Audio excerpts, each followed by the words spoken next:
Comedy Bronze stares at you from the dark.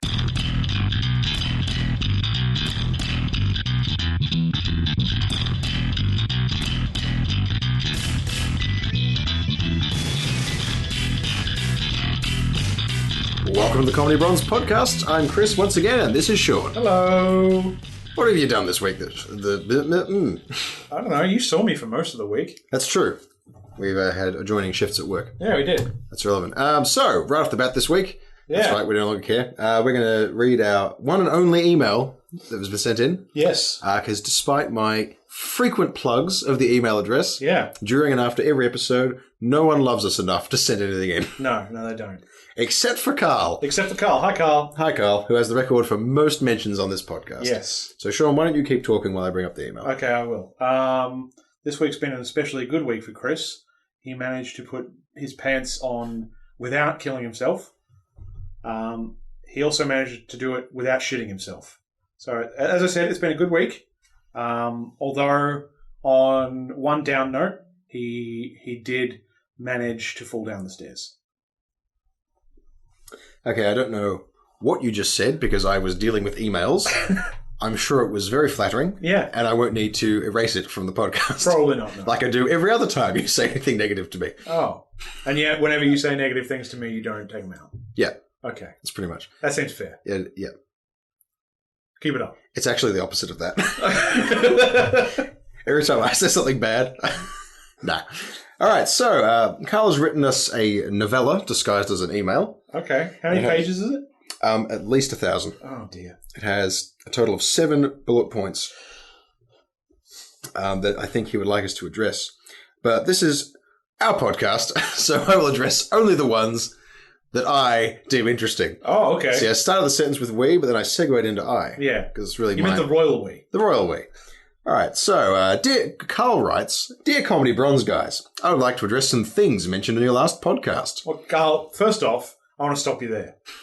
You know our fucking names. You could have just put them in. He could have. Also, by last podcast, I think he means... The one 2 weeks ago. Yeah, because this was written 2 weeks ago. The first, I think it's episode 4. The one where we talk about the New 52 for the first time. 3 or 4. Yeah. All right, point 1. I am a geriatric and have a better memory than the two of you. The 6th issue that you were referring to was in fact issue 18, and as such the third blah blah. Yeah, The 6th issue of what? I was complaining that all the comics go to shit in issue 6. I was agreeing with you. Yeah, we're wrong. They go, the ones I was thinking of actually go for about 12 to 18 before they become crap. Oh, really? Yeah. Okay. All right, fine. Yes, you're right. I was wrong. I guess I was too. That's what happens when you consume a piece of media 2 years ago and then don't think about it very much. For 2 years. Yeah, things tend to get compressed, especially in comics, because apart from arcs, there's really nothing to distinguish one from the next. Not really, no. Yeah. But just because it happens at issues 18 in those comics across the board doesn't mean that they don't go to shit. They still do. That's true. The point at which they go to shit may be in dispute, but the fact that they go to shit is undeniable. Exactly. Therefore, I win. Point the second. Since I have mentioned twice in the 4th episode, it is very appropriate that I send an email in reference to this episode in which I was mentioned. That's not neither a question nor a comment.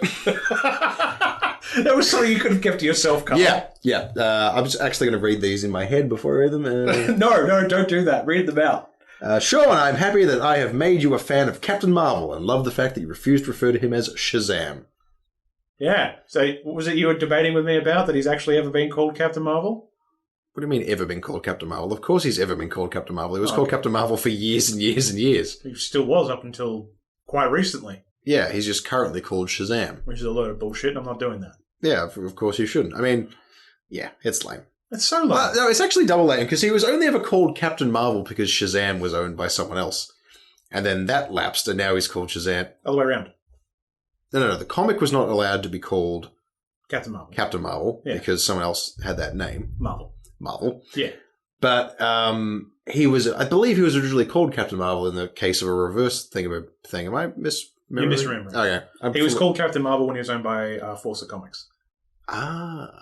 Oh, of course. Which wouldn't have been part of either the big two then, wouldn't have. All right. So, yes, Sean loves Captain Marvel. I do. I love Captain Marvel, and I can't wait for the film. But I'm going to have to. Blah, blah, blah. Why don't you have that Carl guy on? Yeah, okay. We'll get there. We'll get there. We're currently figuring out how to do... Oh, I've been talking. We're currently figuring out how to do guests. There is construction going on outside. Yeah. We get no luck. Yeah. Basically, the current setup we have here, which worked... That's not construction.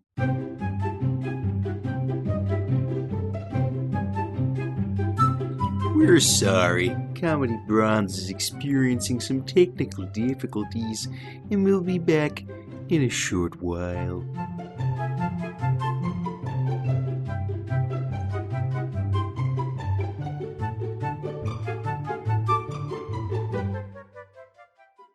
Right, as I was saying before we were so rudely interrupted. Yeah. We've been figuring out how to have guests on the podcast. Yeah. There's two main ways we could do it. The first is just to have them physically in the room with us, but since I only have one mic... Yeah, it wouldn't be great. It might be okay, it might be bad. We would really just have to do a test run, and we haven't bothered to do that yet. The other way is to do it over Skype, but doing it over Skype, you need every person to record their own audio and not to fuck it up. Yeah. And we have enough trouble coordinating two people who actually care about the results That's true. doing that, so I don't know how adding a third or more, but yes, we are definitely moving towards having guests. We will have them. And Carl, you will be one of them. Yeah, you will. Yeah. All right, so point the fifth. Chris, I hear you play Magic the Gathering. Please tell us about how much Magic you play. I play a middling amount of Magic. Principally, I play it in order to troll a group of people every Friday night. Yeah, he does that a lot. I guess. Well, Sean's just gotten back into Magic, haven't you, Sean? Yeah, I just started yesterday, in fact, buying some cards for a deck that I had an idea for. Mm-hmm. So in the latest set, latest block of Magic, there's been a whole bunch of monk cards and monk-related cards. I'm hoping that they expand upon that a little bit, but I bet they won't. They probably won't. The set's been closed out. Yeah. So I assume in the next set, which is coming out at the end of the year, November-ish, October-ish. I actually don't know. There's a release schedule posted somewhere. Yeah. On the next set, yeah, I bet there won't be any monks again for years. Because before this, the last set of monk... There wasn't any sets of monk cards. There were individual monk cards that came out in sets years and years apart. Yeah, well, the Magic the Gathering is a card game where you summon creatures and cast spells. It's like Yu-Gi-Oh! But for adults. Yeah. Ooh. No, I believe that exactly the same thing. In fact, in the Yu-Gi-Oh! The very first Yu-Gi-Oh! Anime, Yeah. they only play a card game once, I think. Yeah. And it is very clearly Magic the Gathering. Yeah. Not Yu-Gi-Oh! Which is why the Yu-Gi-Oh! Card backs have that, like, swirly pattern, which is basically an oval on a brown backing, which is exactly what Magic the Gathering cards look like on the back.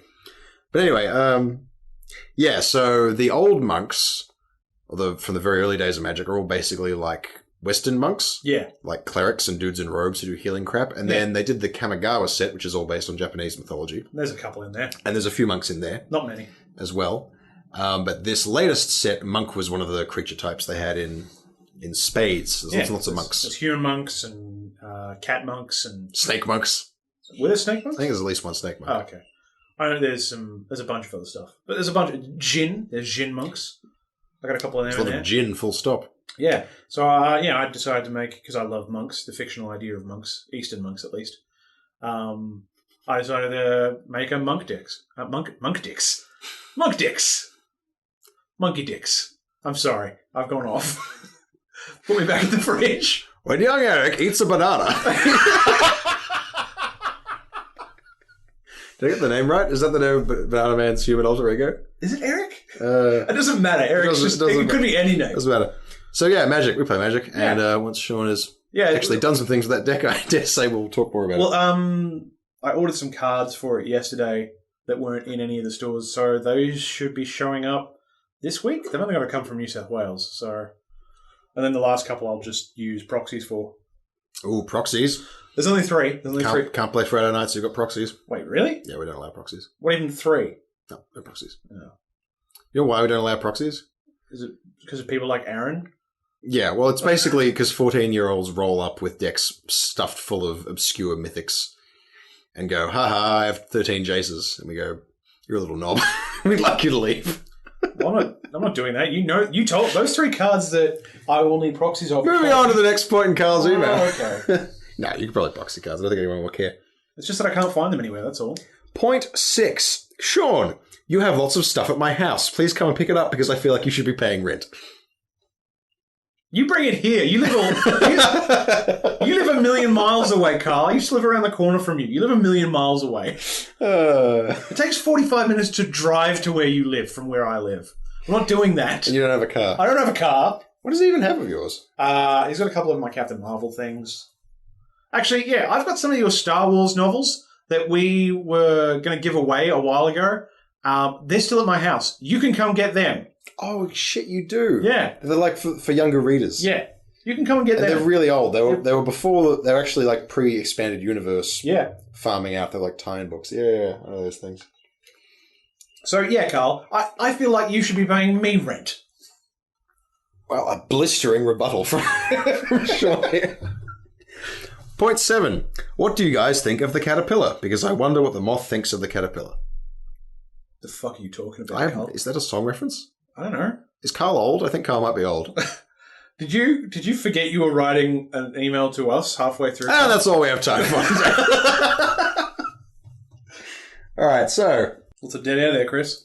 It's all right, we can snip it out. Okay. Thank you very much for writing in, Carl. We do appreciate every email we get. Yep, and we'll definitely... All one of them. Yep, we'll definitely read them out and make fun of your spelling and grammar. Yeah, so if you would like to be cool, like Carl... Or strong bad. Or strong bad, send us an email at thirdplacejoke, that's THIRD, third, placejoke @gmail.com, and I will totally read it out on this podcast. Yep, we will do it. Anything you write. You can literally write anything in a podcast email to us, and we will read it out. You could write the word fart 1,700 times. Yep, we'll read it out. Yeah, I'll read the first 2, and then I'll just say it's and etc.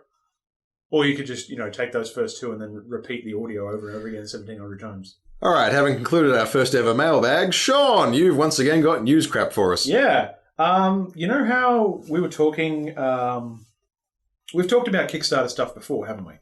Probably. I don't know. Well, if we haven't, Kickstarter is a website where you can put your cool idea on the internet and say, hey, give me money and I'll make this cool idea happen. Yeah, and then not get any money because no one cares who you are or what your project is. But what I want to talk about is for the first time ever, this last week, Ever? the FTC, so the Federal Trade Commission of America, got involved with a funded project that got cancelled.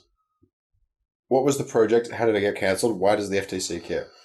Okay, so the project in particular, Mm-hmm. it was a board game. A board game? It was a board game called The Doom That Came to Atlantic City. Atlantic City. It's a cool title. I like it. So it hit Kickstarter in May 2012, and it was looking for $35,000 US. Which is fairly modest as some of these Kickstarter goals go. Yeah, so it got backed. But it got backed for $122,000. Oops. And it was supposed to ship to backers by the end of that year, by November of that year. Yep. And months went by, and it got to November, and it wasn't ready. And it got to July the next year, and it wasn't ready. And in July of the next year, the creator, Eric Chevalier, announced that... He's from the old money. Yep. Announced that it was being cancelled. And this is a quote from Chevalier. I never set out to con anyone or to perpetrate a fraud, but I did walk into a situation that was beyond my abilities, and for that I am deeply sorry. This has been a rough year. I never wanted to make it harder for anyone. There will be no more monthly updates, not that there have really been any in some time, but I will post with each payout, as well as the post-mortem when it is eventually... I will post with each payout a post-mortem when it's eventually complete. And he's promised refunds will be sent to backers, and he'd update people as it happens. Now, as we know, we in particular, we know that some Kickstarters take longer than they originally planned. Oh, yes. And look, I can understand that especially if you're an individual who's never done this before, I can understand you underestimating the lengths at which you'll need to go to achieve something. Well, what generally fucks them is that the way Kickstarter works is you say, this is the amount of money I need to fulfill the base product I'm making. And Kickstarter encourages you to have things called stretch goals, where you say, all right, I'm making Pong. I'm making the video game Pong. Yep. But if I need $5,000 for it. But if I get $7,500, I will add the ability for a second player to play at the same time. Right. And if I get $10,000, I will add colors to the game. Yes. And if I get to 15, we'll have a multi-ball mode. Yep. And so on. So the Kickstarter encourages you to set your crap up like this because, it's kind of exciting for backers of the thing to go, oh, we're almost at the multi-ball tier. Yes. If I just throw in a bit more money, we might get there. That'd be really cool. Yeah. The problem with this is that people pretty much always underestimate how much extra work those stretch goals will take. And they usually don't cost them appropriately. No. So, the prime example is Broken Age or Double Fine Adventure Kickstarter. The reason that took so friggin' long to come out and why it ran out of money is because they said, we want to make a very basic adventure game and we need, what was it, $400,000? Something like that. $375. $375. It was $300 for the game, $75 for the... for the documentary about the game. And then they got several million. Yes. And they expanded the game massively, and then they screwed up the scoping, and they didn't budget it properly, and they ran out of money. And the only reason, Broken Age came out is because Double Fine is a successful video game developer, and they had some cash reserves, and they were able to find other sources of funding to finish it out. Yeah. Many other Kickstarters don't have this option, so they basically fuck it up and no one gets anything. Ouya, remember the Ouya? Yes. The Android video game console? Yes. That was a big Kickstarter success. Yep. As of this year, right now, Ouya is just been sold itself to Razer, I think, the peripherals manufacturer. I did not know that. There are people who backed the Ouya who have still not received their Ouya or their extra controller. That's not cool. Or whatever. No, that was horrendously mismanaged. And they're not going to get at that, are they? No, they're never going to get it. So Kickstarter, the terms of Kickstarter are a little... Well, there's actually, in this article that because this will be where the FTC comes in. So there's a particular set of things from Kickstarter. It says this: there may be changes or delays, and there's a chance that something could happen that prevents the creator from being able to finish the project as promised. Yeah. If a creator is unable to complete their project and fulfill rewards, they fail to live up to the basic obligations of this agreement. To right this, they must make every reasonable effort to find another way of bringing the project to the best possible conclusion for backers. And it goes on for a little bit, and then it states again, the creator is solely responsible for fulfilling the promises made in their project. If they are unable to satisfy the terms of this agreement, they may be subject to legal action by backers. So Chevalier went on and said that he would start refunds as soon as he would, but updates were slow, and it didn't seem like he was really trying. And then some backers considered reporting to the Oregon Department of Justice, and this prompted Chevalier to make an update on the Kickstarter page to everyone. And he said this: while they gave no promises, I'm going to provide them with more information and work with them to see what I need to do to make this right in their eyes. Every step I've taken in the last year was in service to this game, he said. Projects of this scope are sometimes far more complex than they seem to anyone on the outside. They take more than anyone could have guessed, the creators included. I'll post again when I've issued refunds to the next tier. So at this point, he refunded the highest backer who had backed $2,500. And then he did nothing for 2 years. Whoa, what? Yeah. And that's where the FTC comes in. And the FTC said that Chevalier spent most of the money on unrelated personal expenses such as rent, moving himself to Oregon, personal equipment, and licenses for a different project. Right, so Chevalier, despite his grandiose name, is in fact just a con artist. Yep, so it appears that Chevalier is in dire financial straits, perhaps explaining why the money for the Doom that came to Atlantic City wasn't used to build the game. Yep. So even though he owes his backers $111,793, he doesn't have the ability to pay it back. He just doesn't. But, so the FTC have dropped the case for now. What? No. At this point, you are required to declare bankruptcy. Yeah, that's what they're... Well, I'm not sure exactly if he's actually required to declare bankruptcy under American law. I'm not sure. If you have debts that you can't repay... Yeah. I'm pretty sure you need to declare bankruptcy. Well, they've dropped it for now under the... I think they've made an agreement with him that he needs to make an effort to try and pay them back. And they're going to review his situation every now and again. This is a load of bullshit. This man should be in prison. Yeah. He stole people's money. Essentially, yeah. Well, not essentially. He did. That's what he did. He did. There's no essential about it. He stole a bunch of people's money. Yeah. He's a criminal. Yeah, and he should go to the jail. He owes a dozen or so, or 2 dozen or so individuals over $100,000 in American money.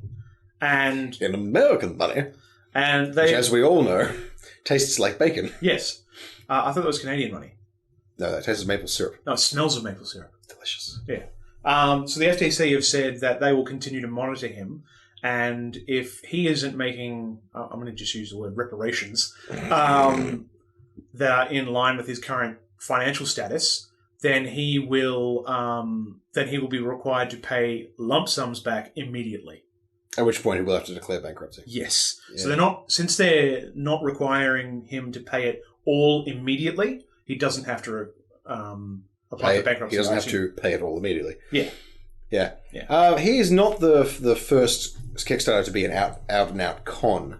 There was. Well, I don't know. Like he said in there, I'm not sure because it doesn't matter. I don't know the man. I don't know whether. I don't know. No, the fuck funding. him. I don't Fuck know. him. He's an asshole. Okay. Well, I don't know whether or not he actually went out to con a bunch of people, but it's what he has done. That's what he's done. Yeah. It doesn't matter what you set out to do. If you say, "Hey, everybody's invest in my thing," well, invest. Fund me to do this thing, and you'll get X, and then you just don't give him X. You're a con man. Yeah. The Yogscast, which is a successful Minecraft YouTube channel. That's an entirely different kettle of fish, though. No, it's pretty much the same thing. They kept all the money. Well, they didn't make the game. They kept all the money. But isn't that because the game that they were trying to make, the developer went under? The developer went under because they stopped paying them. Oh, okay. If you're contracting someone to build a house, yeah, and they run out of money, right, and can't complete the house, it's either because they didn't spend the money you gave them properly, or you stopped giving them money. Well, they forgot what a house was. Yeah, which in all honesty, may be the case. These people do not seem like... The Yogscast game was this ridiculously ambitious. We're going to make a combination of Minecraft and Skyrim, basically. Yep. It'll be the best game ever. Yeah. Did you back it? No, yeah, I did. You did back the Yogscast game. I actually went and backed it for the pair of us. This is when I had some money, like 2 years ago. Oh, so you backed it for the double thing? Yeah, I backed it so we would both get a copy of the game so we could play together. And yeah, last year I got sent an email. It was like, yeah, the game's not happening. Here's some CD keys for a different game. Yeah. Like, what? For some unrelated game that you don't care about. But I don't want this game. I want the game I paid for. Yeah. That's basically fraud. Yeah, I want the game I paid for to play with my friend. There's been a number of accounts of that, but the one I believe, because it makes everyone look the worst, is basically the Yogscast people got all the Kickstarter money, didn't give a fuck, gave the company that they hired to make it not enough money, not enough time, didn't bother actually checking in to see whether the project was succeeding. It wasn't. Right. And like their lead developer left and everyone else buggered off. And then when it became apparent that the game wasn't going to be made, they just said, fuck it, kept all the money. This is important. Funds were not exhausted. There was a lump sum left over, which they kept, and then offered backers nothing, or a CD key to an unrelated game, as a refund, and in a press release said, we didn't have to give them anything, they should be grateful. They actually said that in the press release? Oh, yeah. So this is the bad side of Kickstarter. There's some good sides to Kickstarter. There's some really great Kickstarter stuff out there. Yeah. Like Ukulele. Well... That hasn't come out yet. No, you don't say the things that have just started. You do the success stories. Okay. Shovel Knight is a massive Kickstarter success. Yep. It was fantastic. I loved that. I would have given them more money if I'd had them. What else has been good on Kickstarter? FTL? I didn't back that, but I know about I'm pretty sure that was a Kickstarter game that succeeded. Could be wrong. Broken Age, I'm actually kind of... We're only just talking about the game side of things. There's more than likely shitloads of other stuff that Kickstarter has done. Yeah, it's not just about games. Games are the ones you tend where the reward is the finished product and it's cool. Well, I assume some of those art projects that are on there have a finished product as well. Yeah, but if it's like a sculpture or something, there's only one of them. Well, maybe there's I know there's ballet through there. People getting Kickstarted ballet projects. So you can go and see. I kickstarted Detective Heart of America, and that's finally come out. Yeah, which is coming out a year late. Well, I mean, so at least but he notified people during that period? Okay. No, absolutely nothing. Dead silence for months and months and months and months. No notification at all. Right. No explanation. The project just took an extra year. Well, that's out in a couple of weeks, isn't it? Yeah, July 4th. Yeah. Independence Day, of course. Yeah, of course, yeah. Which kind of makes sense. Yeah, I've stopped kickstarting things, basically, at this point. Because there's too high a chance of it just turning out to be nothing. Well, the two things that I'm interested in at the moment that are currently being kickstarted, that I've just finished, or one of them has, was Ukulele and Bloodstained, that Castlevania Symphony of the Night guy. Yeah, it's called Bloodstained, Curse of the Night. Yeah, something like that. Yeah. Those are the two ones I'm interested in at the moment. I don't need to back them because they have enough money. I will buy those games when they come out. And if they don't come out, I won't have spent any money. Yeah, that game actually is part of another worrying trend on Kickstarter, which is games using Kickstarter just to demonstrate market interests to private investors. So that had like a goal of 4 million or 2 million or some amount of money. 1 million. 1 million? Yeah. That is not how much money that game is costing to make. No. At all. No. And so all of that money is not even required. They were just using this to get other people on board. But Ukulele wasn't doing that. I don't know what Ukulele was doing. I don't know anything about Ukulele was like, we tried for years and years and years to get them to let us make a new Banjo-Kazooie game. They wouldn't. So we said, fuck them, and now we're going to make our own Banjo-Kazooie game, but with different characters. Yeah, but that doesn't mean... That has nothing to do with their budgeting. Oh, but they're all doing it in-house. It's just like 6 guys in some guy's apartment. They showed you the development area. Okay, that sounds cool. It's them literally crammed into this tiny room working on this game. Mm-hmm. And they showed you what they could do in 3 months in the Unreal Engine with absolutely no money. And they were just working on it for themselves. And it looked fantastic. It looked great. I think it's Unreal 4. Is that the new engine?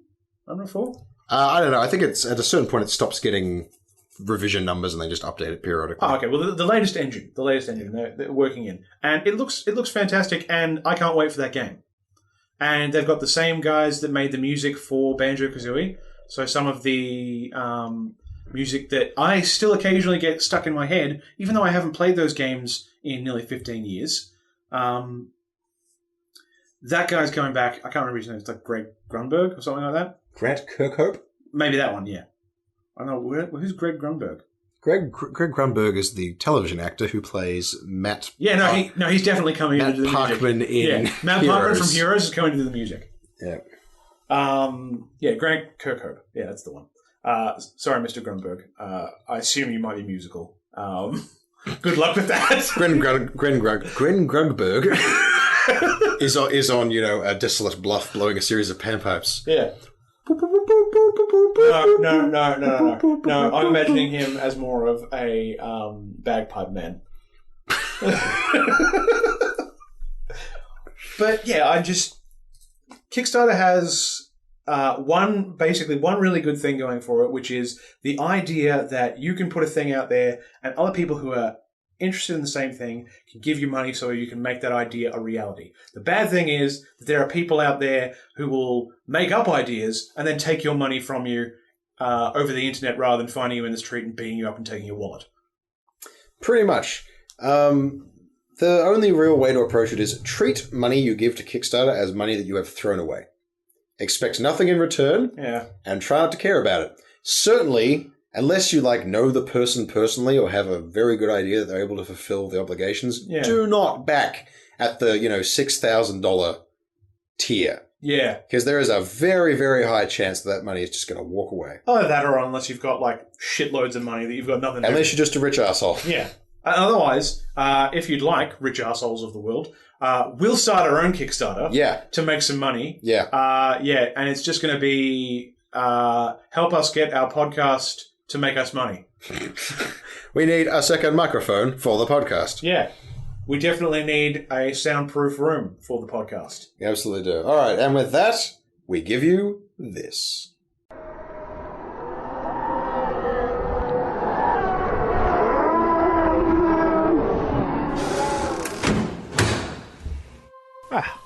There now.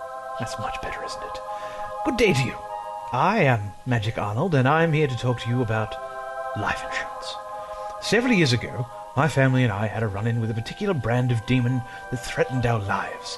It beat me senseless, and then took all my favorite collectibles out of their packaging, ruining their resale and collection value. Once I had wrangled said demons into a chamber pot for all eternity, I use their life force to build my life insurance and spell emporium to cater to the magical gentleman in need of a policy. So come on down to Magical Arnold's Life Insurance and Spell Emporium just off the highway to hell. Apply for layer and contents or just a life policy and receive 50% off your next purchase of a baby skin grimoire.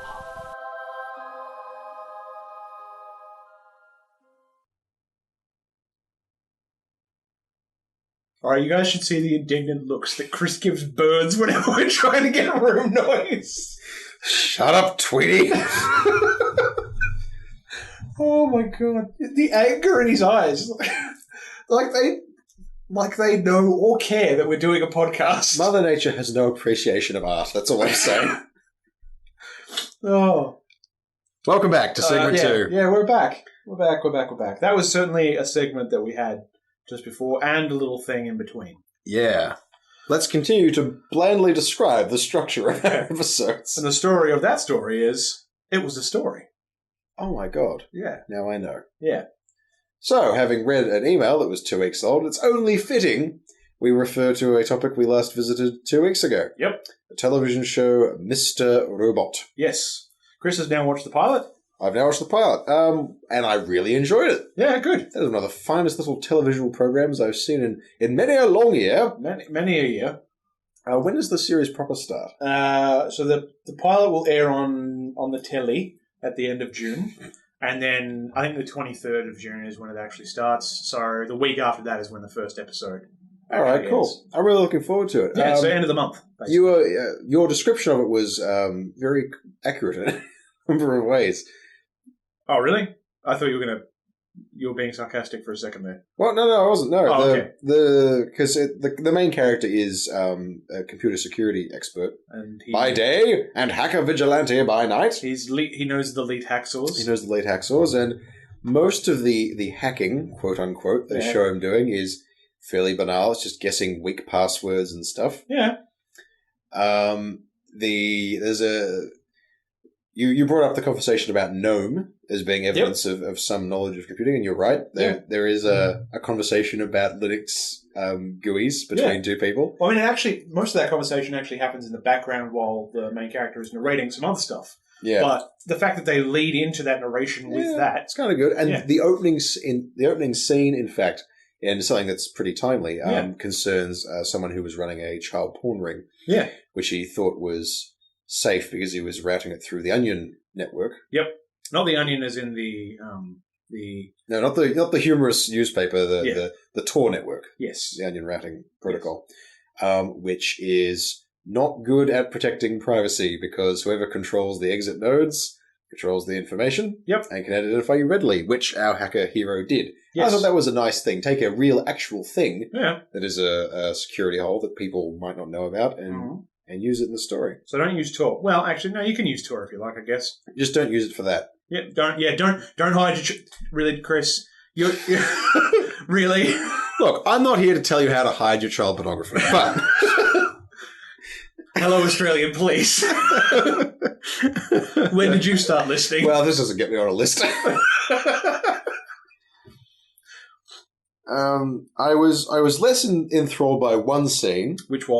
Which was when he has to do the magic counter hack in the middle of a data center, which was literally the exact thing that I decried in the episode we were talking about, where the solution was unplug the server. Yeah. But no, we needed to do the fancy thing. Yeah.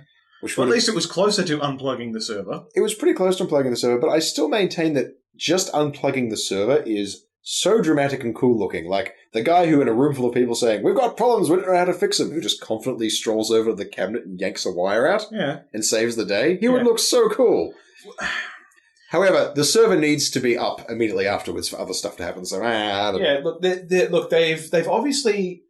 See, the thing I can counter to that, Chris, is the fact that they chose to do it that way, not because they knew that unplugging the server would have fixed the problem or anything like that, because they did know that. The person who wrote that scene did know that. Yeah, they chose to do it that way because made. Yeah, the choice was made because that probably looked better on screen than walking over and unplugging something did. I disagree. I think yanking things out is... From an executive standpoint, it may have looked... From an executive... So not from a logic or quality standpoint, No. just from a... So they... No, Middle America ain't going to understand that when you pull out the leads, the thing don't break. Yeah. We got to get one of them LED displays and show the network and the traffic and the... Yeah, sure, why not? I think that boy's cheese done slid off his cracker. You there when I told that? No. Oh, that's in The Green Mile. A guy goes nuts. Oh, really? The movie The Green Mile. I haven't seen that since I was a kid. Yeah, and someone in a southern drawl says, I think that boy's cheese done slid off his cracker. I'm sorry. I thought you was corn. But by and large, that accepted, which, you know what, fine. It completely worked the story. That was one very small part of it. It was not actively ludicrous. Well, that was the thing. Yeah, they've obviously said, I mean, we need to give them something, so we'll give them something that looks at least slightly dramatic. The other great bit I enjoy, it's a very small moment. It's when... Is it the bit where Christian Slater's on? No, the bit where Christian Slater's on is all great. When he's talking to the men in black? Yeah. Yeah. The bit where they are... The data center is under attack. Yep. Or, sorry, the Evil Corp network is under attack. Yep. He comes in, he says, bring the servers back up, but shut down the services. Yeah. Sorry, I'm trying to think of the best and least arrogant way to explain this. Okay. All computers that have ever been made are impossible to hack until you make them hackable. Right. Because if I send an instruction to a computer, yes, it doesn't have to obey it. It doesn't have to listen to it. Yeah. It doesn't have to do anything. Mm-hmm. The only way things get hacked, other than through tricking people into giving you their passwords, is that you run a service on it somewhere that is listening to a network port and will do things when stuff comes in there. Yeah. And then you feed it the stuff that breaks it. Yes. So that was a good piece of advice, phrased in a simple way that people can understand, and actually true. Yes. I really liked that about it. One weird thing, you know, there's a company that he just calls Evil Corp. Yeah. And every time you see them, their logo is just an E. Yes. Their logo, that's the Enron logo. Yes. The E on the side is the Enron logo. Yeah, well, since I think it might be tilted in the opposite direction. Maybe. But I assume no one can do anything about it, even if it was. Well, I can't imagine Enron winning a lawsuit for trademark violation. Well, as soon as anyone from Enron shows up anywhere, people just laugh at them now, right? They probably do a little more than laugh. Enron killed people. Well, yeah. Enron was a very bad group of people. Yeah. I still need to watch that docu. Oh, The Smartest Man in the Room? Yeah. It's fantastic. Yeah, I know. I remember you telling me the bit about where they were selling, what was it, weather futures? Yeah, I think that was one of the more outlandish schemes. That's not the main part. Most of what they were doing was selling power. And they did things where they just call up the power generating, what do you call them? Plants. There we go, the power plants. And say, yeah, shut it down. Tell everyone it's broken. Right? So they created artificial electricity droughts in California. That sounds so illegal. In order to drive the prices up. Oh, it's so illegal. In which people died. Jesus Christ. The best part about Enron, the smartest guys in the room, I think that's what it's called, is that the argument is, oh, no, well, Enron began with noble aims, but things just sort of went wrong, and then we needed to make up the losses, somehow we needed this, blah, blah, blah. No. All of that is crap. Literally the first thing that the guy they bring in to run Enron does is set up a special kind of accounting, which lets him lie about their profits and losses. Jesus. Literally the first thing. So it's malfeasance from day one. Fuck Enron. Fuck those people. Yeah.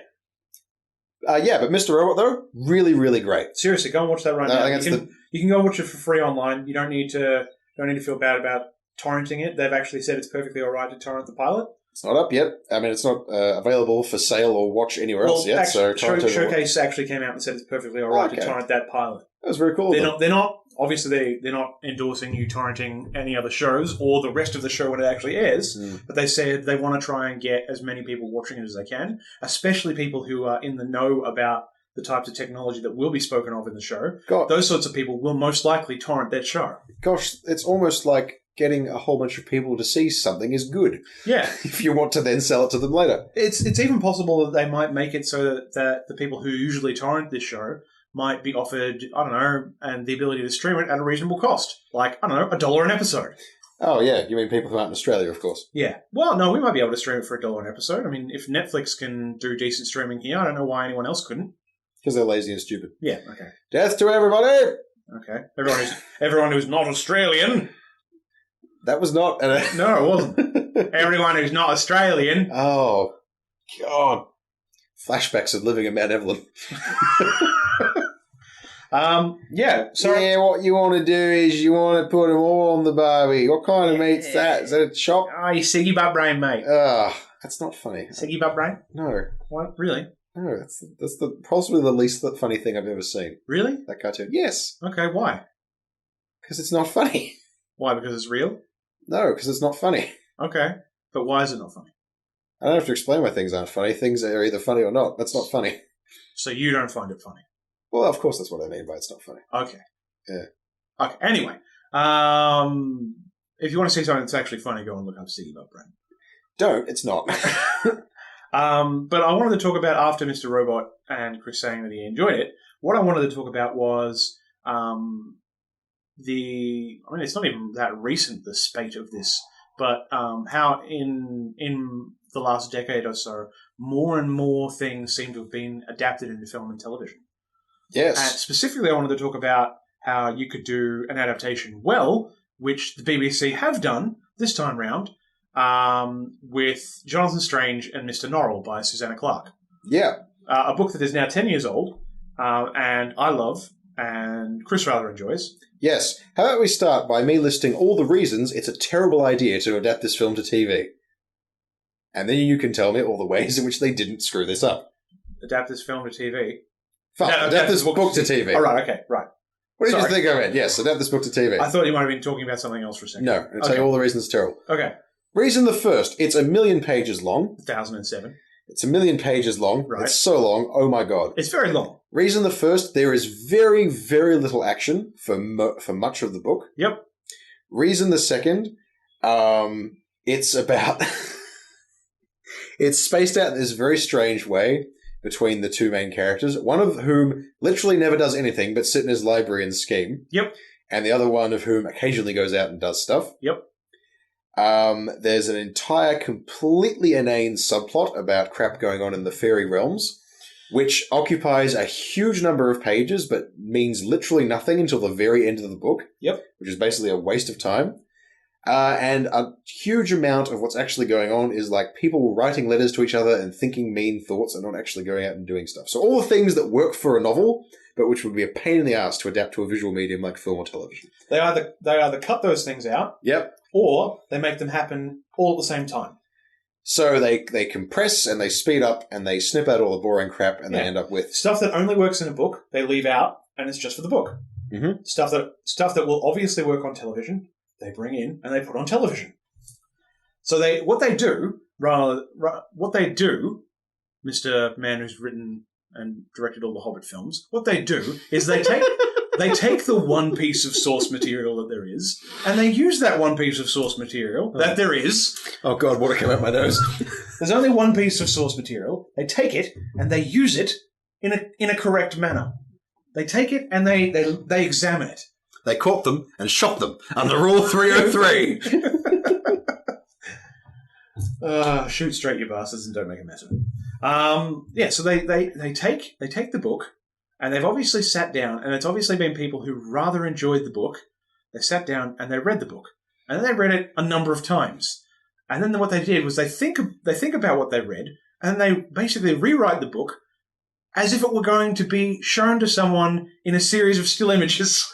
So what you're saying is they did an adaptation correctly. Yes. To boil down your rambling. Well, no, it's basically, if you read that book, as soon as you read that book, you'd be like, you would think to yourself, I know exactly how to make that into a television show. And it is exactly what you think it should be on a television show. Like, each episode is an hour long, 58 minutes. So they've got 7 episodes. That's 7 hours. So that's a lot of time. But once again... Hang on, let me check your figures. Yes, that's a lot of time. It's a lot of time, but there's a lot of book to get through. They have now, by the end of the 4th episode, approached about the end of the 2nd volume of that book. But, as I said earlier, they took the things that do actually happen at the same time in the book, because her style of writing is a little bit rambling, but that's because... a little bit rambling. But that's because she's also making fun of a number of writers from the same... Well, not necessarily making fun, but it's like a pastiche of Dickens and and just a dozen other writers from the same era. Is it? It is actually. Yeah. Okay. Yeah, it's actually a pastiche of that. It's not the, Well, that's why she spells words the same way that they did back then, like choose in CHUZE. Does she? Sorry, it's been many years since I read it. Yeah, no, there's a bunch of bunch of things. So yeah, she takes that and she writes almost identically to the way people wrote back then, which obviously doesn't translate terribly well. No, strange spellings of individual words do not translate to a visual medium. No, but they also don't transfer or translate well to, I don't know, the modern era. It's a very sort of, and that's another thing that I found interesting with this. This is a very niche book. Like even within science fiction and fantasy, this is a niche book. The fact that within 10 years, someone decided they tried to make a film and it went nowhere, and then they made a television show and it's on the air and it's doing really well. I found that fascinating. I'm nodding, by the way. Every alternative sentence. Yes. But, they've basically, if you read a book, you know how when you read a book, you've got an image in your head, like, I don't know about you guys, but sometimes I like to imagine how I would make that into a show or a film. Like, I would be the director, and this is exactly how this is my realization of this on screen. And I plan out in my head how I would do it and all that sort of stuff. Basically, what I saw on screen from the BBC was exactly how I imagined Jonathan Strange and Mr. Norrell. So they made the adaptation correctly as far as you're concerned? Yeah, as far as I'm concerned. I mean, obviously there's bits that didn't translate well from a book into a TV show, and there's bits that they did a little bit differently because they will look better on screen the way they did it than if they'd just done it word for word from the book. But there's whole huge passages from the book of dialogue that are word for word what's from the book on screen. And I always love that. When you're watching an adaptation and you're like, oh, I remember that. I remember that exact exchange that those two characters had. That's word for word exactly what they say. Yeah, I saw, just diverting from Mr. Norrell and Mr. Strange, Brother Strange and Mr. Norrell, I saw Jack Reacher. Yep. Have you seen Jack Reacher? No, I haven't. And I haven't read the books either. That's fine, you don't need to have. Okay. Best Tom Cruise movie I've seen in years. Mm-hmm. Really, really good. Really tightly made little thriller thing. Yeah. But I can tell that huge swathes of the dialogue from that movie are taken directly from the book because it sounds like Matthew Riley dialogue. Yeah. Even though the book was written by Lee Child. They share a thriller writer sensibility. Yeah. You can tell, oh yes, that was clearly written in there. They're kind of interchangeable. And yeah, I said it. Oh no, coming down on Matthew Riley, darling of the establishment. I don't like him. Ooh, he's sticking it to the big man. I don't like him. I understand why people like him. And I think that they're silly for liking him, but I don't like him. You don't like him, you don't like his work? Yes. Which of his books have you read? What's the one that I thought had a silly name about cars or something like that? Hovercar Racer? Yeah. You read Hovercar Racer and you didn't like it? No, I didn't. Hovercar Racer is awesome. Yeah. It's Matthew Riley does a kid's book. Yeah, I read it and I was like, all I could think was, first off, silliest name for a book ever. Yeah? Second of all, this man's got a very high opinion of himself. You seem to, I've noticed this about you seem to develop opinions of art based on how you perceive the artist. Based on the art, you decide, oh, well, this person is clearly a wanker. I'm allowed to. Yeah. I'm allowed to think whatever the hell I want. It seems kind of a weird, backwards way to go about it. Yeah. I try to ignore the existence of the person behind it as much as possible. Well, so do I most of the time, except for when I feel it's bleeding through the page. Yeah, I guess there is only, now that I think about it, one author who I have given up on 2 books of theirs. I think I know who it is, too. Yeah, it's Cory Doctorow. Oh, okay, it's not that. I wasn't thinking. Who did you think it was? I thought it was Christopher Paolini. No, I've only given up on 1 book of his. Well, you gave up the whole series. Yeah, but I gave up on 1 book that I didn't read the others. Yeah. Fuck you, Christopher Cory Paolini. Doctorow's books tend to be interesting right up until the point where he either starts ripping off Ender's Game... or decides, all right, enough characters now, time to jam in my politics and abandon the story we were telling in favor of this other thing. Yeah, I mean... Which is a little bit, yeah. But anyway, back to the original point. If you guys want to know how to adapt something into something else, watch Jonathan Strange and Mr. Norrell. Well, you should probably also read it so you can understand the decisions they've made. And yeah, do that too. That's the point. And you should read it anyway because it's a good book. And there will be a sequel sometime in the future. She's writing it now. Set several years after the events of that book. The Continuing Adventures of Magic Pants and Fanny Hammer. Is that your book on English magic in the Napoleonic era? Yes. Okay. Who names their kid Fanny Hammer? Bad parent. Is their first name Fanny? No. Their entire name is Fanny Hammer, one word. Oh, is it Fanny Hammer the first? Or No, just Fanny Hammer. okay, so they're like Cher? Yes, it's Okay. a mononym like Madonna. Yeah. Just Slater. Or Sting? Or Sting. Yeah. What's good? Or Bono. Well, you couldn't call Sting by Or his real name. Slash. You couldn't call Sting by his real name. Which is? Gordon. Gordon? Oh, poor Sting. Yeah. Mom, I'm doing my art. Come on, Gordon. Oh, it's Sting now, Mom. I'll do anything for a fan. Never actually heard him listen to any of your music. Shut up, he's a good digger. Oh, The Simpsons. Yeah, just it's a fantastic thing. What was something that you've seen in the last 10 or 15 years that has been a decent adaptation of a book? That's a good question.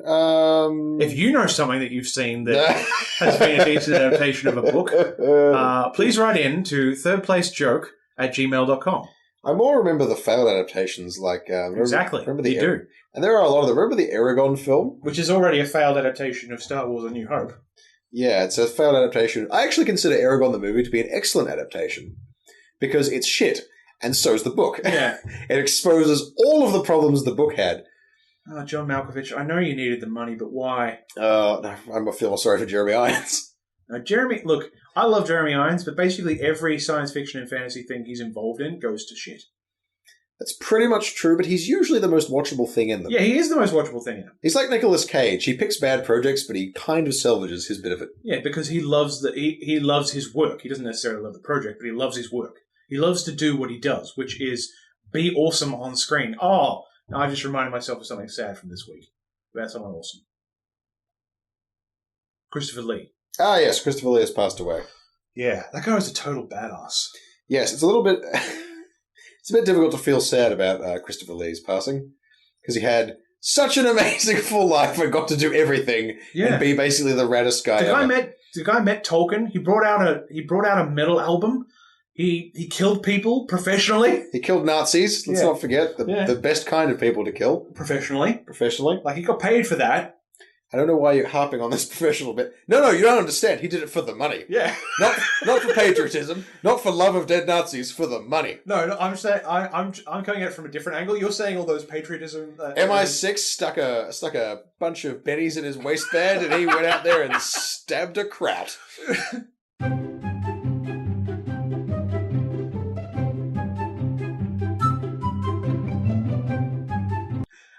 That's this episode's name, by the way. Christopher Lee stabs a kraut. I'm going at it from a different angle, Chris. You're talking about the goodness and rightness of his position. I'm talking about the fact that he justified murder through money.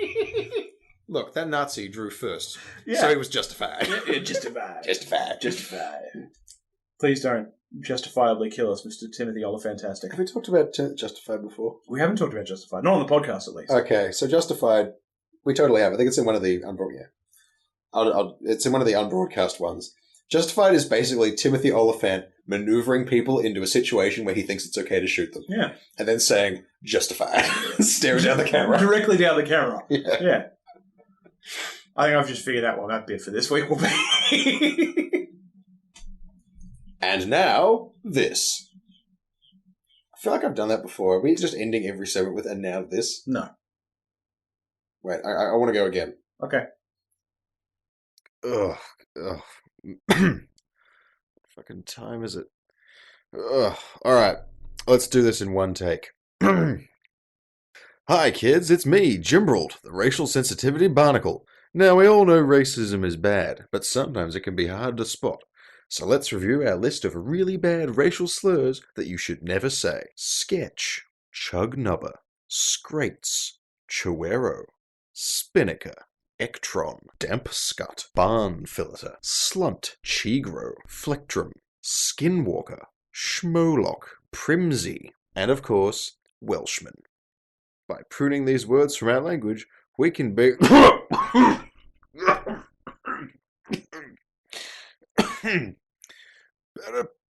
better people. Alright, where's my whiskey? So the Steam sales just started. Yeah, they did, actually. And us, like almost everybody else who has a wallet and a computer, are going to be subject to. I already know that I've already bought some games on there. What did you buy so far? Well, I know that you both don't care about the original IP or its games, but I bought a Naruto game because I liked, was it Naruto Full Burst 3? I've no idea. I've never heard of Naruto Full Burst. We played one of the Ninja Storm games. Yeah, well, this is Ninja Storm Full Burst 3 or whatever it is, or 3 Full Burst or whatever it is. It was really fun. And there was another one that came out, and I wanted to get that, but it was $80, and I could never justify paying $80 for it.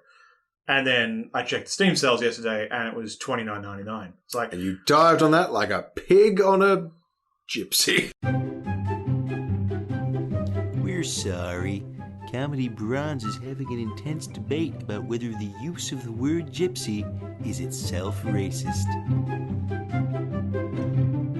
I don't know how we get back in from that. no. Look, Yeah. Chris was racist and should keep it in. It's Yeah, fantastic. Chris did a racism. Actually, that's a good question. Are there any actual gypsies left?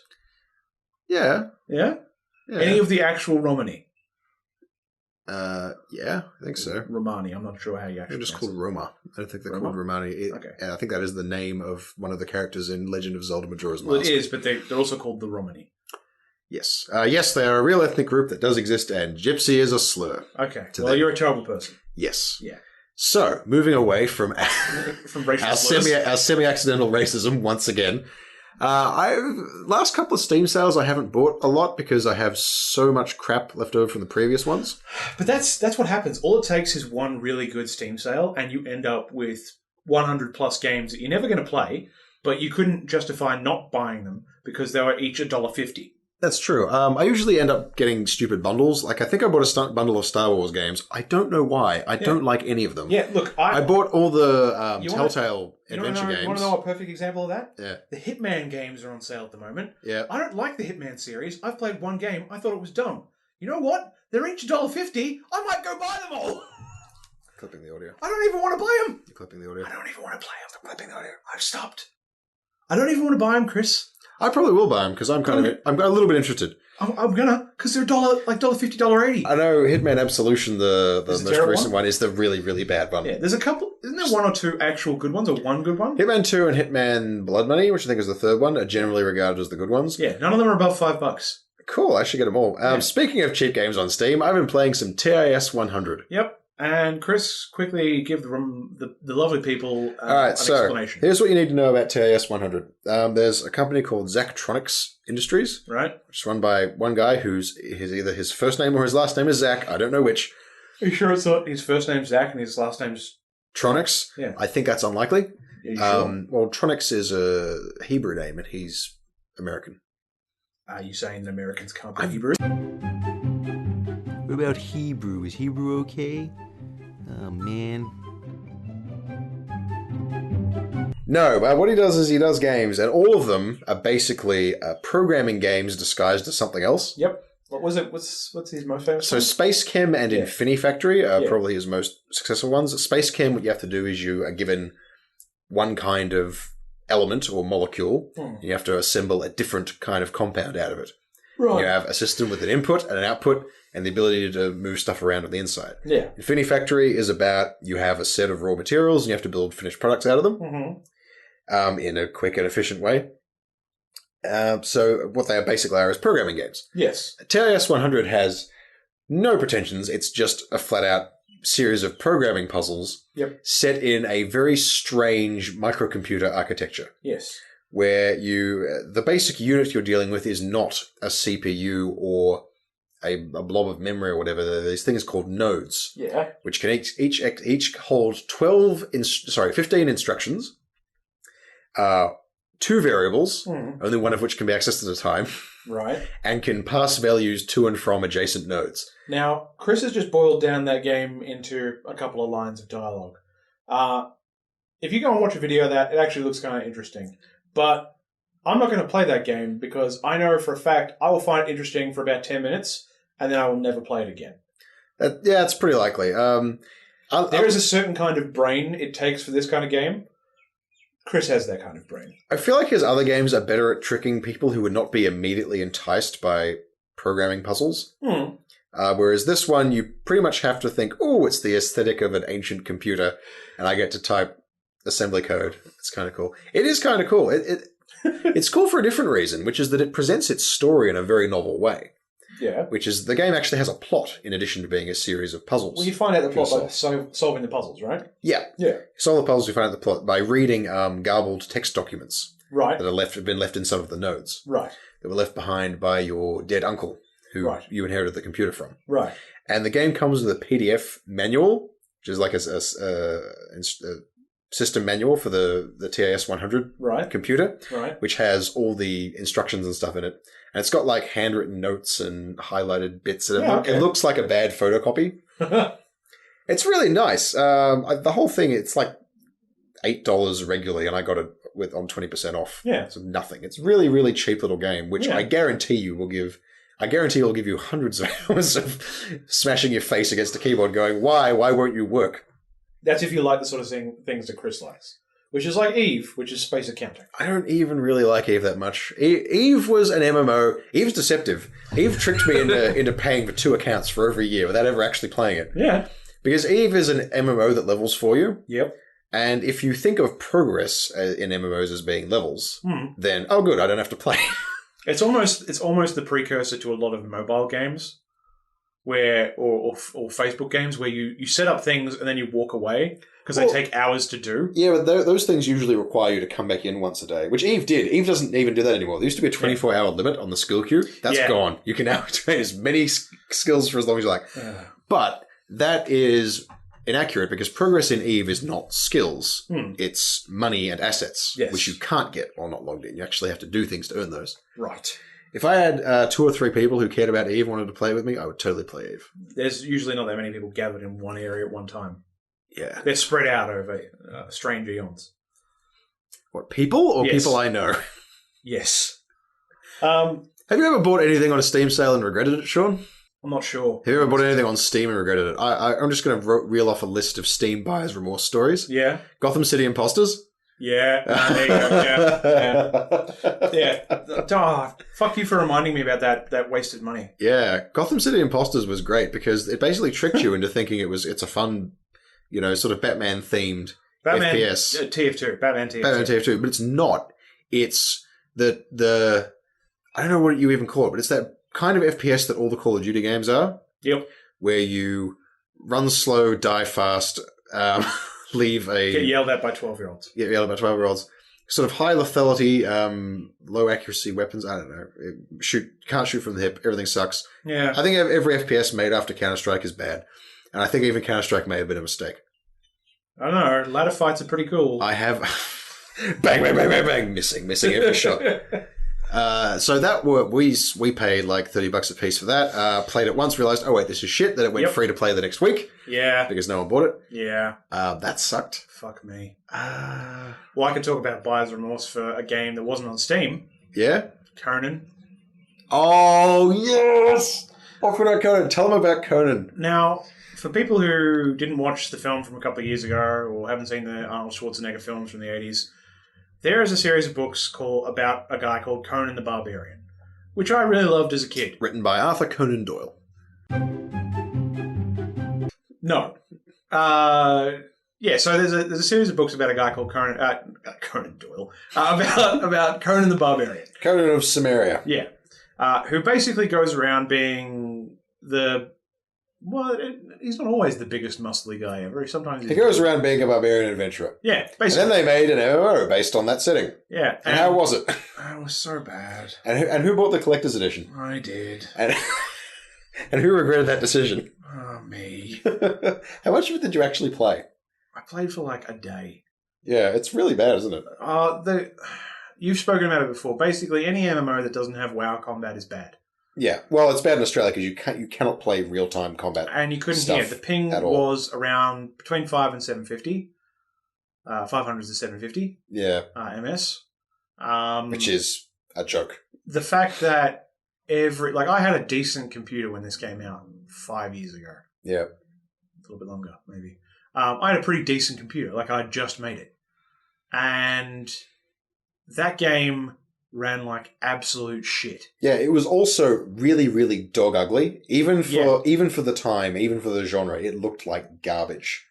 It made you if you went from the overworld into a building, it made you load the building. Yeah, and then it made you load the overworld again. Yeah, there were loading screens between everything. You know how in World of Warcraft you just walk into a tavern and there's 4 people in there and nothing needed to happen? Yep. No, everything was separated by loading gates. Yeah. The combat sucked, the quests sucked, it looked awful, and the best part about it was, which we never ran into, because I played it for about a day as well. I just gave you my copy. Yeah, Sean just gave it to me. I said, all right, I'll play this. Oh, it's so bad.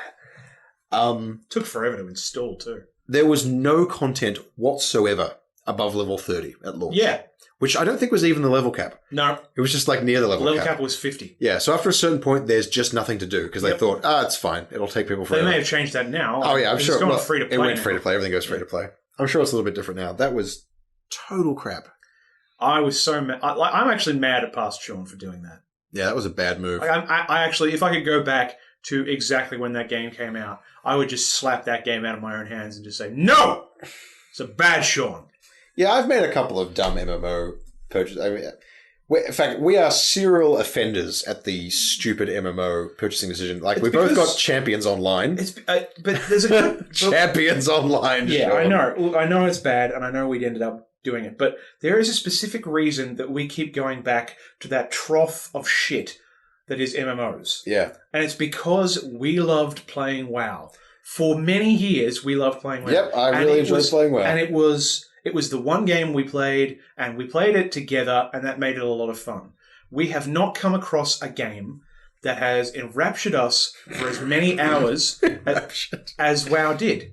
This was back Vanilla and Burning Crusade. Those were the two versions of the game that we played the most of. We played that for so long.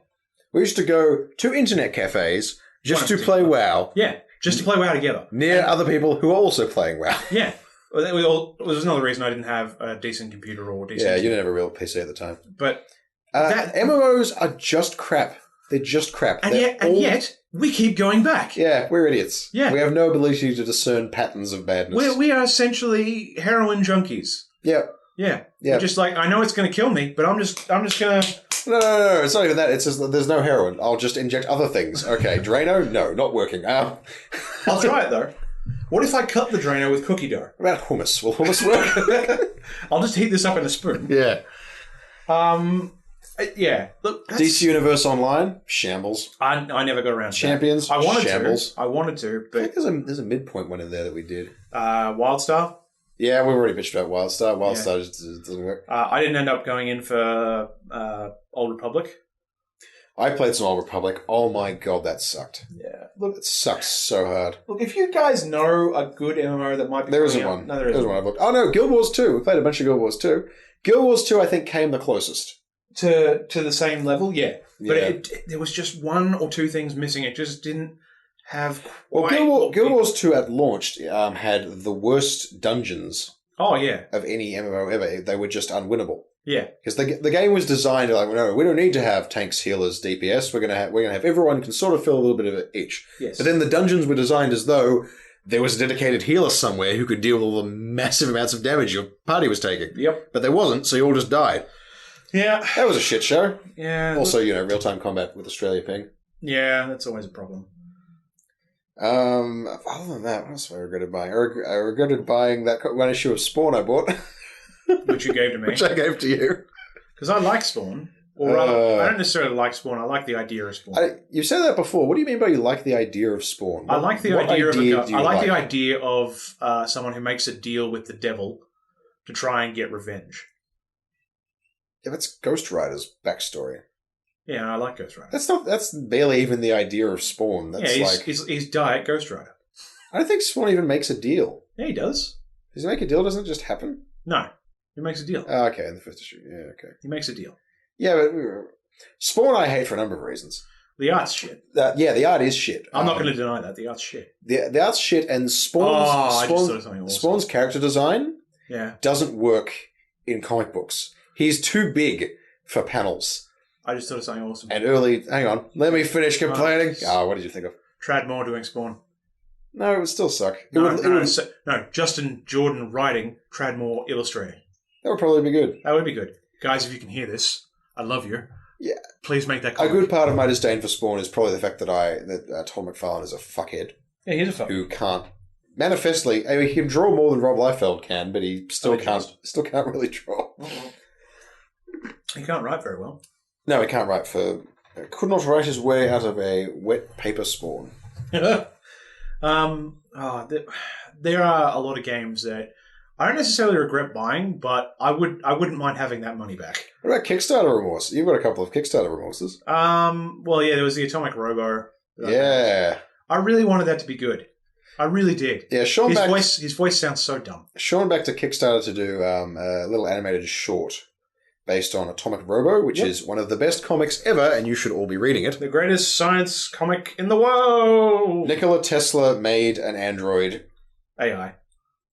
He's an android. Yeah. And he runs a He runs a company called Tesladyne, and he calls himself and his employees action scientists. Yes. It's amazing. You should all read it. Yeah, it's fantastic. Almost always a free comic book day one there. So actually, Atomic Robo is now just free. What, all the time? It's a webcomic now. Oh, really? Yeah. Wow, okay. It's up on the internet. You can just read all of it up there. Go and read it. Go to atomicrobo.com. Well, there's some buyer's Why remorse. am I not reading that at work? I don't That's know. what I should be doing. I don't know. There's some buyer's remorse right there. If I just waited long enough, I would have been able to read.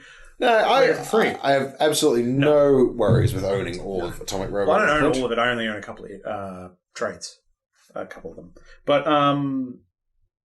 yeah, so a couple of years ago, there was a Kickstarter for a short that was fully licensed by the... Fully endorsed by Brian Clevenger and whoever the other person is. Yeah. So they said, yeah, that sounds cool, do that, and then get back to us. And they did it, and it's up on YouTube if you want to watch it. It's just, like, the animation's a bit weird. The voice acting's very poor. The voice acting's poor. The animation's okay. It's passable. The thing that... The voice is really what gets me. That's not how... No, that's not what gets me. What gets me is how widely they missed the mark of why Atomic Robo is good. Like, there is no levity or banter or good dialogue or anything. It's like this... Yeah, it's like this really, really boring fight scene in a junkyard. Yep. And the pacing is all terrible. That's the thing. You can always tell it's an editing thing as well as a script writing thing. Whether comedic dialogue is being done correctly because it will be paced in a punchy together way that makes it work. Yeah, who's on first? The dialogue in Archer. Yep. Dialogue in Venture Brothers. Yep. Compared to when people who don't know what they're doing, like us, make YouTube videos or podcasts, and there are gaps in the wrong places. Yeah. And the rhythm isn't there. There is a rhythm to comedy. Yes, which is very important. And Atomic Robo is primarily a comedy. Yes. And that is just completely absent from that short. Yeah. So that's crap. But to get back to his voice. Yeah, he really fixated on his voice. The instant he started speaking, I was like, no, I've clocked out already. Yeah. It didn't even have to get to the banter or the levity. I was just like, no, I'm not going to be able to do any of this now because that's not how he sounds in my head. And even if it wasn't the way he sounded in my head, it didn't even sound anywhere near how a robot that's been around for almost 100 years should sound. Yes, he should talk like a turn-of-the-century American. Yeah, but he also slips into some stuff that he's picked up over the whole century. Yeah. He has a very eclectic way of speaking. Yeah, constructing Atomic Robo's voice for a movie would be a big undertaking. It would require a lot of work and effort, which they clearly just didn't do. I assume sound engineers would actually enjoy doing that. And whoever would be writing his dialogue. But yeah, it just like that's a big disappointment. Look, Broken Age, I don't know whether or not it's a disappointment or not. I haven't bothered to finish it. I haven't either. But I'm not actively disappointed in it. Well, there you are. I'm not going out of my way. Like, there's just other games I want to play more. Fucking Dungeon Defenders. I didn't kickstart that. No, we're talking about buyer's remorse in general. Remember? I didn't Steam sale that. I bought that because you guys told me to buy it. Yeah, we were wrong and dumb. Yeah, you were. Dungeon Defenders is a shit tower defense game. Don't buy it. It's bad. Everyone listen to us and avoid the things we don't like. Yeah. Or have your own opinions. I don't fucking care. Turn it upon yourselves like the great worm Ouroboros. Listen not to the rantings of the outside world. Find your own truth. Yes. In my voice. Okay. That'll do. That'll do, Pete. That'll do. Another strong finish. All right. Thank you for listening to Comedy Bronze. Yep. I've been Chris. And I really need to pee. I wish I was Kevin Smith so I could say have a week. Well, you just did, though. Shit. Is he going to sue us? Oh, no. What? Who's that?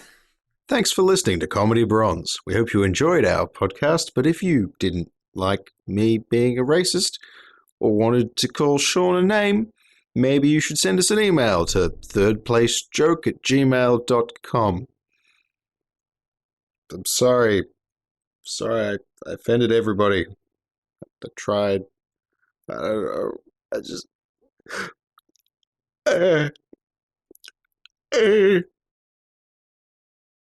Mostly, I feel nothing. Mostly, I feel nothing.